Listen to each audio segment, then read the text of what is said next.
Hello, Internets! This is Adam Brinckerhoff here at SpaceUnited headquarters. I'm here with Troy Dunn. Say hello, Troy. Hello, everybody. We are happy to have you, whether you are watching live, watching the video podcast, or the audio podcast, at all the different places that you can catch us, iTunes, Stitcher, et cetera, et cetera. We're going to jump into today's program, and today's topic is how to donate space imagery. We are very proud of and excited to share with you details on a donation that we made just recently with some satellite imagery, but we'll talk about space imagery in general. That can be satellites, that can be UAVs, that can be balloons, and a lot more. So let's jump right into it. Troy, hit me with the next slide. There it is. So you are actually looking at, on this slide, one of the images that we have donated. It is of Jordan, and that is a refugee camp. And it's mostly filled with people from Syria who have fled across the border from the dangerous situation that you probably heard about. That image was donated to an organization called Harvard Humanitarian Initiative, and they are using it to do some research on how to best deliver aid to various people, such as this group in Jordan. The other two images that we donated, one was in Kenya and the other one was in Iran, and I'm going to pass it off to Troy to talk a little bit about the image in Kenya. Yeah, so the image that we donated in Kenya was to the group Kickstart International, which is another nonprofit that started in 1991. And their mission is to lift millions of people in Africa out of poverty quickly, cost-effectively, and in a sustainable way. And they're doing this by installing irrigation pumps that allow farmers essentially to get away from just rain-fed crops to crops that are irrigated year-round. And so they're using the satellite imagery that we've provided them to monitor one of their field tests, and they can see the impact of how their irrigation pumps are helping the farmers by measuring the expansion of the farmed areas. And so it's just another way that satellite imagery can be used around the world, and how our Image Griffin mission is helping out in Africa. Yeah, I had forgotten to mention the name of the mission. So Image Griffin, you might be familiar with images in terms of photographs and pictures that you can see that you might take with your smartphone or your camera. But image can actually also include things that we can't see, like near-infrared and other parts of the spectrum that are still very helpful, that tell things like, in the case of this Kenyan image, where water is collecting and where it is not collecting, and helping that with irrigation.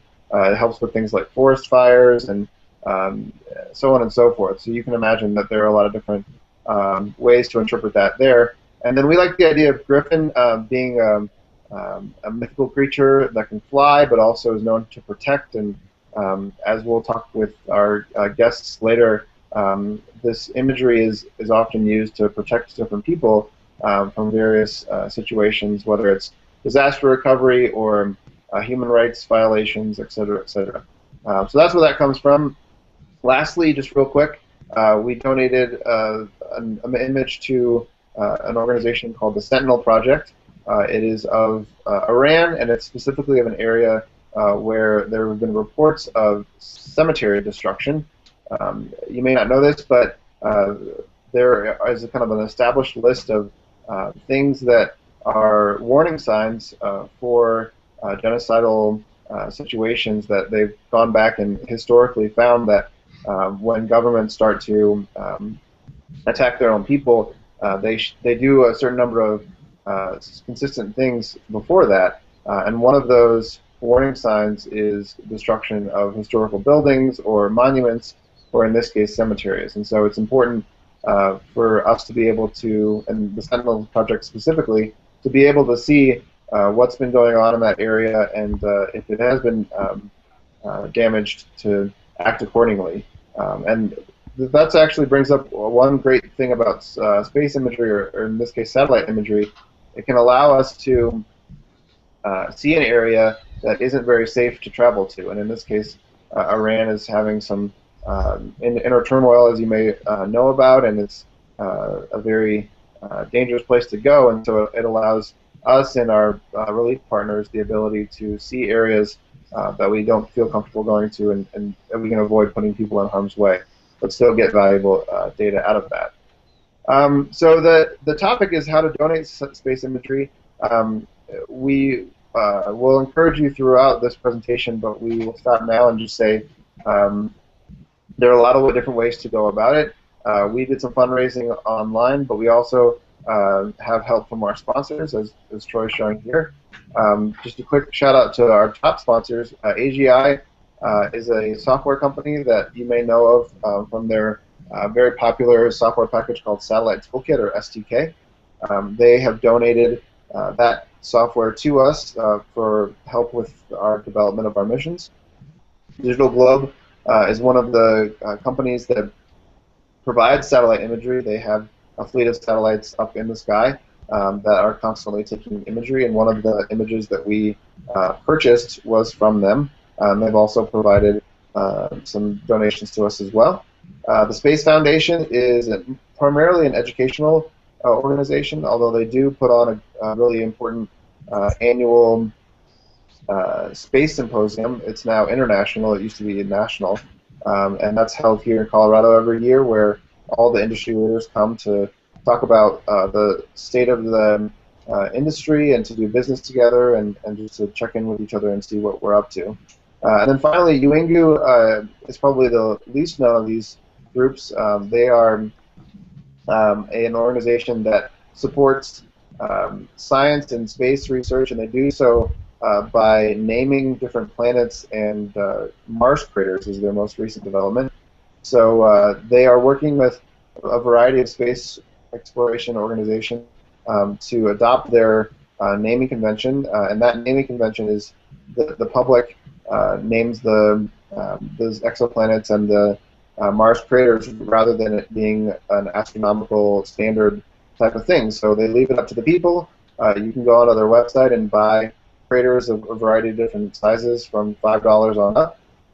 And the idea is that in the future, as places like Mars One and other organizations explore those areas, they will use and refer to those different craters and parts of Mars and other parts of the universe by those names. So go ahead and check that to a good cause of this science research and of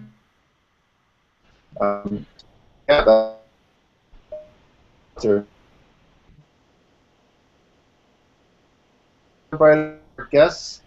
We have Christoph Koettl here from Amnesty International, and I actually don't have some information about Joe Bermudez, but he's here as well, and I want to walk through some questions from them. Joe works for AllSource Analysis, and they've been incredibly helpful with us with some imagery analysis. So for those of you that aren't familiar with satellite imagery, it's not like a point and shoot where you just pull it right off the satellite and it's ready to go. There's a lot of technical analysis that needs to be done.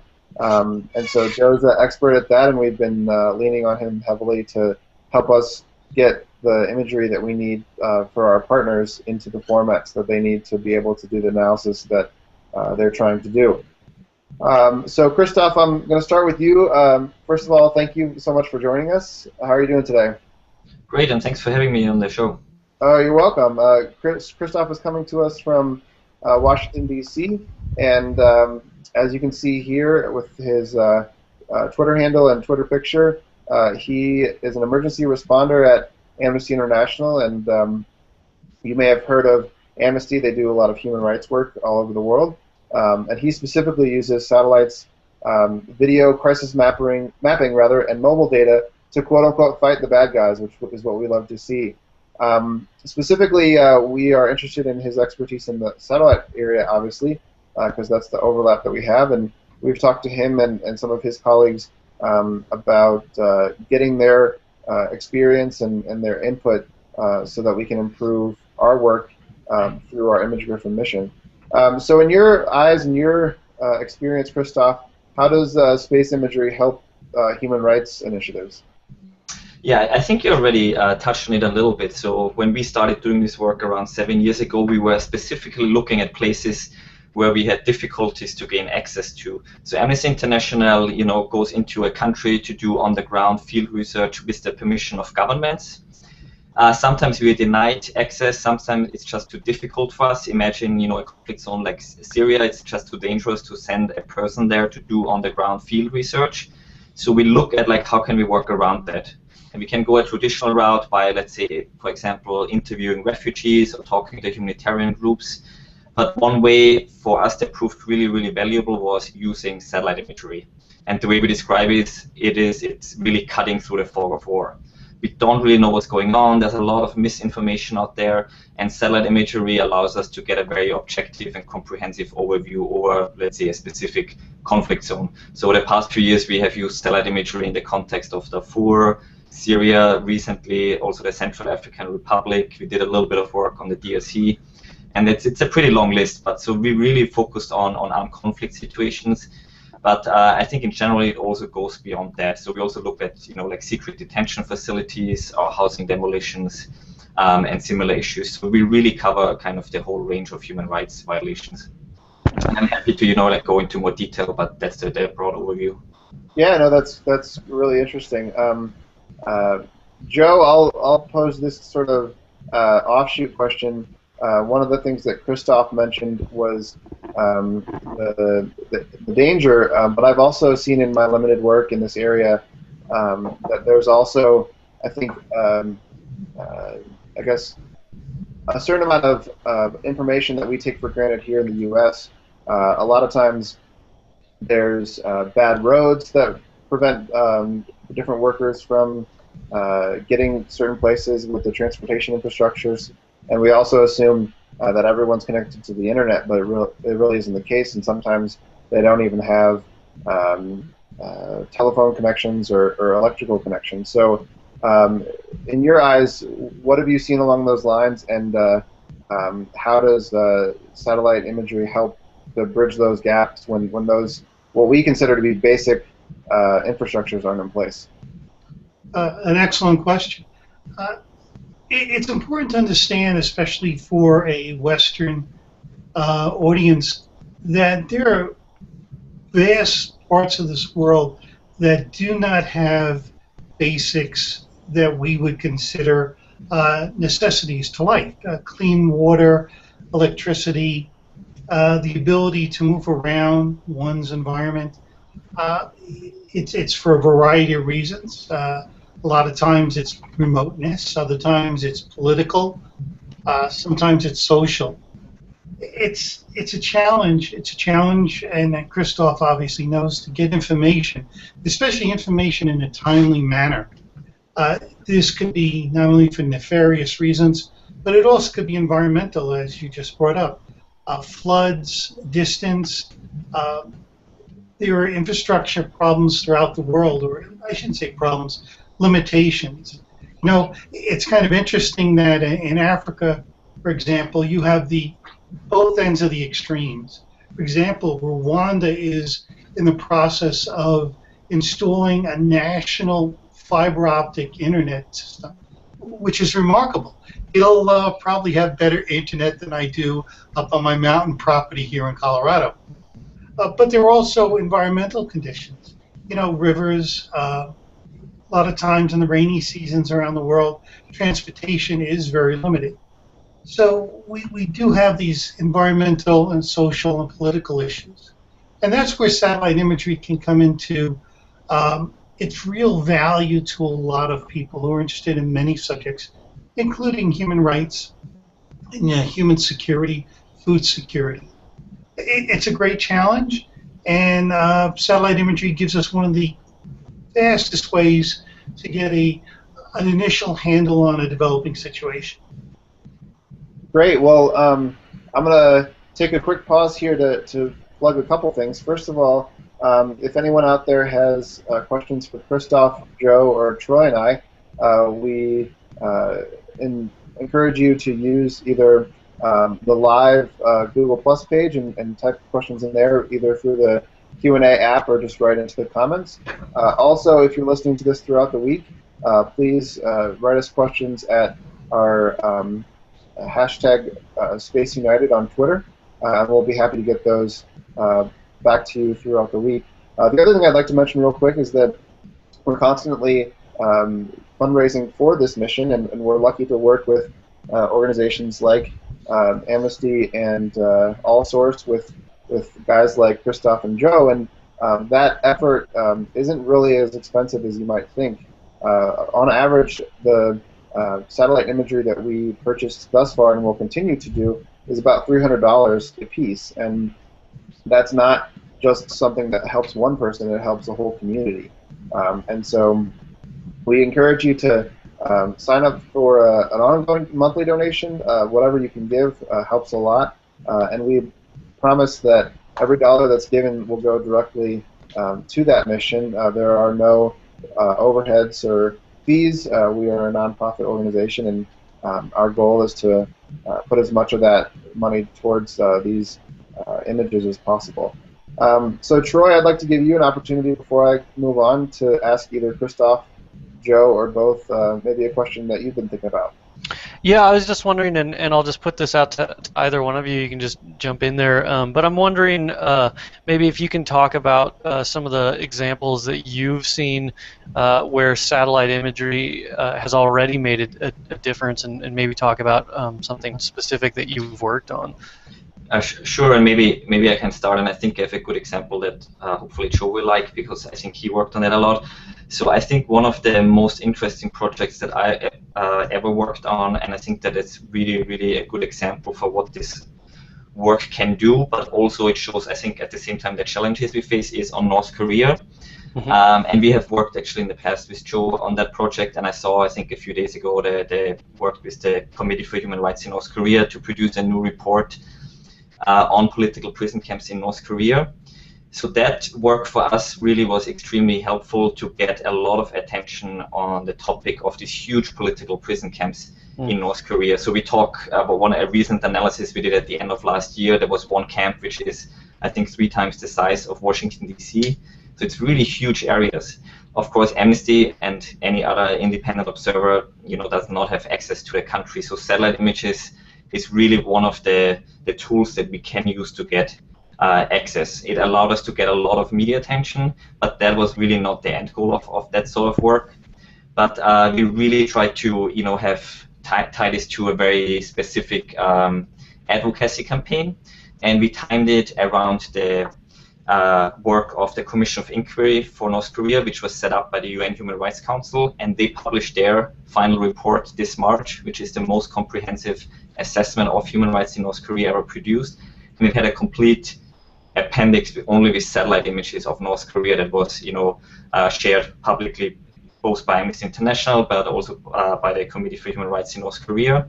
So I think we had a lot of impact in that area, that we really exposed these sort of violations in North Korea. Because if you hear about North Korea, you hear a lot about the nuclear issue and geopolitical issues. So we wanted to change the discourse a little bit. And I think it's also at the same time a challenge, because of course the human rights situation on the ground has not changed yet. But so it's an ongoing, I think, advocacy efforts by human rights groups such as Amnesty to really make a difference. And there will be, that's my understanding at least, more discussions at the UN around the General Assembly this September and this fall in New York. So we're really hoping that a little bit more concrete things come out of that report that the Commission of Inquiry produced. That's a great example. Joe, do you have any other thoughts on specific ways that you've seen satellite imagery make an impact already? Certainly. The example that Christoph brings up is excellent. In denied areas around the world, satellite imagery is probably one of the few, if not the only, means of understanding what's happening. Another aspect of it, and Christoph once again touched upon it, is that a satellite image of a developing situation is a slice in time, and it in of itself is objective. How you interpret it, that's subjective, and the better interpretation comes from the skill of the analyst. But the image itself is a point in time, a slice of time. This is important because it presents an evidentiary trail that can be used subsequently by courts, whether they be national or international, to bring those responsible for human rights abuses to trial. If they say that, if an accused person says that that village was not destroyed, we had nothing to do with it, yet you can present to the judge or the jury an example, an image that was taken, in January, and you see a good village, nothing, suspicious, and then in February you see nothing but burnt wreckage. You have proof, you have evidence, which can be used to bring people to justice. And as far as an example, I remember very clearly in Syria, we watched the shelling of homes in Hama by the government forces. We actually watched the artillery pieces being moved into place.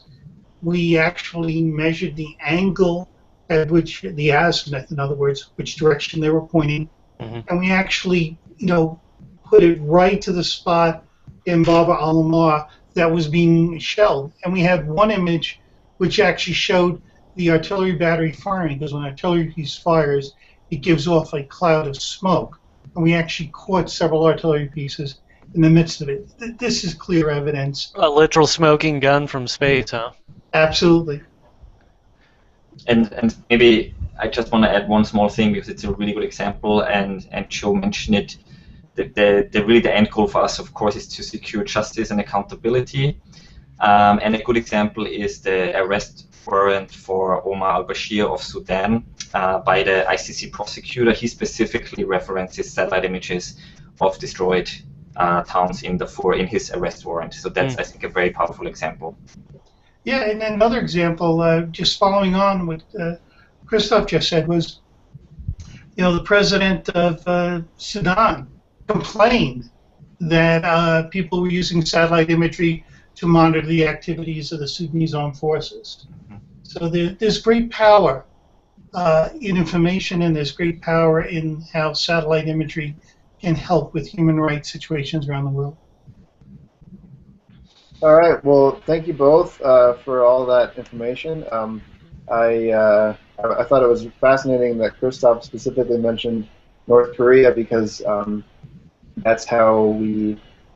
He doesn't know this, but that's how we got connected with them. I was watching a PBS documentary actually, and saw that Amnesty was using satellite imagery of North Korea in order to help bring justice to that area, and I thought to myself, oh, I should reach out to them, and here we are. So it's funny how those things can happen, and if you're paying attention, the connections that you can make, and we're excited to be working with Amnesty and AllSource moving forward.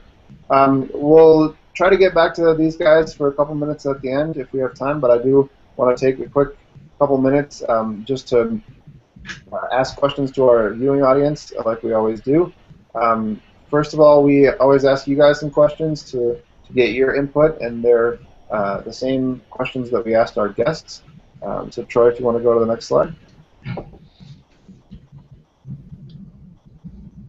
So now that you've learned a little bit more about this, how does space imagery help human rights, and what other applications can you imagine, whether it's human rights or disaster relief work or humanitarian work, maybe helping people out of poverty? We've focused on human rights with our guests, but we also mentioned, for instance, our Kenya image helping with irrigation and improving farms, which ultimately improves the economic independence of those people. So use your imagination. I mean, not only do we ask for your donations, but we also ask for your ideas, because we want to connect with organizations that need imagery in order to help them improve their work on the ground. So we also want to know what's one story from your experience. It might be watching a documentary like I did, or seeing a story in the paper or online, or maybe a CNN special, whatever it may be. But we all kind of know that moment when we really got interested in this topic, and we're curious to see what yours was and how you got interested.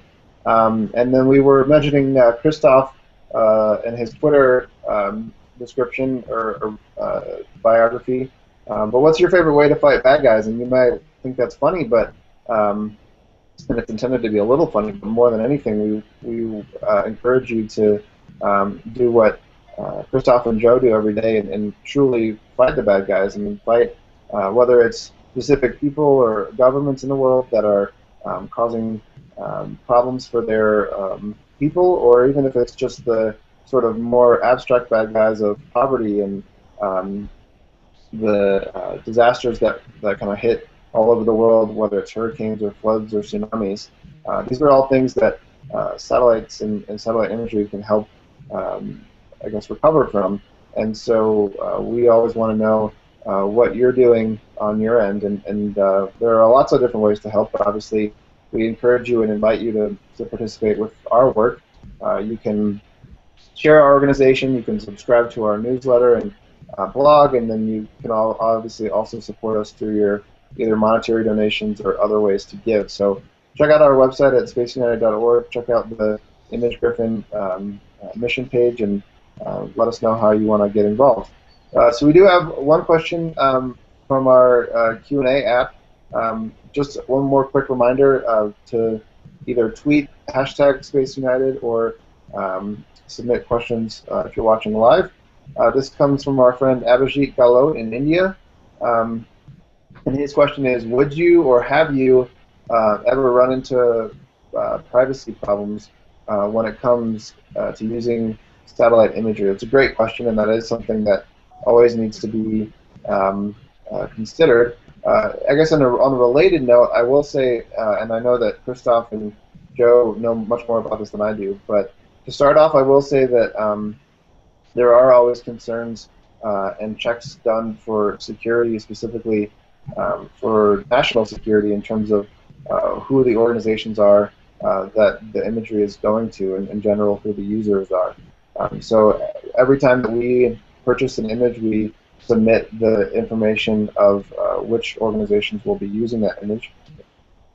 So in this case, with our previous donation, it would have been the Sentinel Project, Harvard Humanitarian Initiative, and Kickstart International. Those companies or organizations are either American or Canadian. So less of a concern, I think, just in general, but as you start to get into different parts of the world, that is something that comes into play more often. Christoph or Joe, do you have any experience with specific privacy issues? Maybe just a very quick comment. So I don't think we have a lot of really privacy issues, but I think I want to be very clear that we really adhere to very strict professional standards, humanitarian standards. So we really want to, of course, not do any harm. And we definitely take these standards very, very seriously. So to give a recent example, we had satellite imagery from the Central African Republic, and it was very, very current and recent imagery that was only 2 days old, which is highly unusual. And we saw IDPs sheltering in a specific compound in the Central African Republic, and we were holding back on making this public. So we made some imagery public that showed destruction in a specific town, but we really were holding back of publishing the imagery of IDPs because we were a little bit concerned that somebody might see this imagery and take advantage, and seeing oh, the IDPs sheltering there in a volatile situation such as the Central African Republic, where you have a lot of conflict going on. We did not really want to make this sort of information public. So that's something definitely we consider very, very carefully. Okay, thank you for that. Joe, how about you? Any quick thoughts on privacy with satellite imagery, or is that not something that you've seen? We're always concerned about privacy and, as Christoph mentioned, security. You really have to do due diligence when you take an image, satellite image, and you present it publicly. There are many things that you need to be concerned about. And I really can't go into those. Christoph has covered the area pretty well.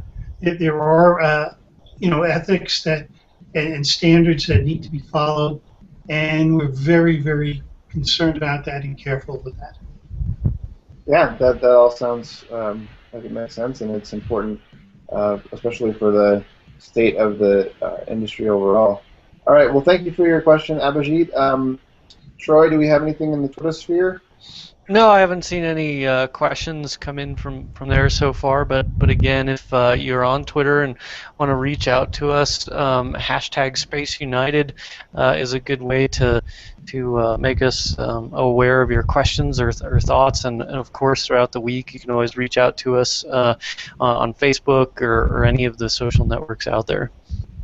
All right, well, with that, I want to stick to our schedule as much as possible and wrap it up.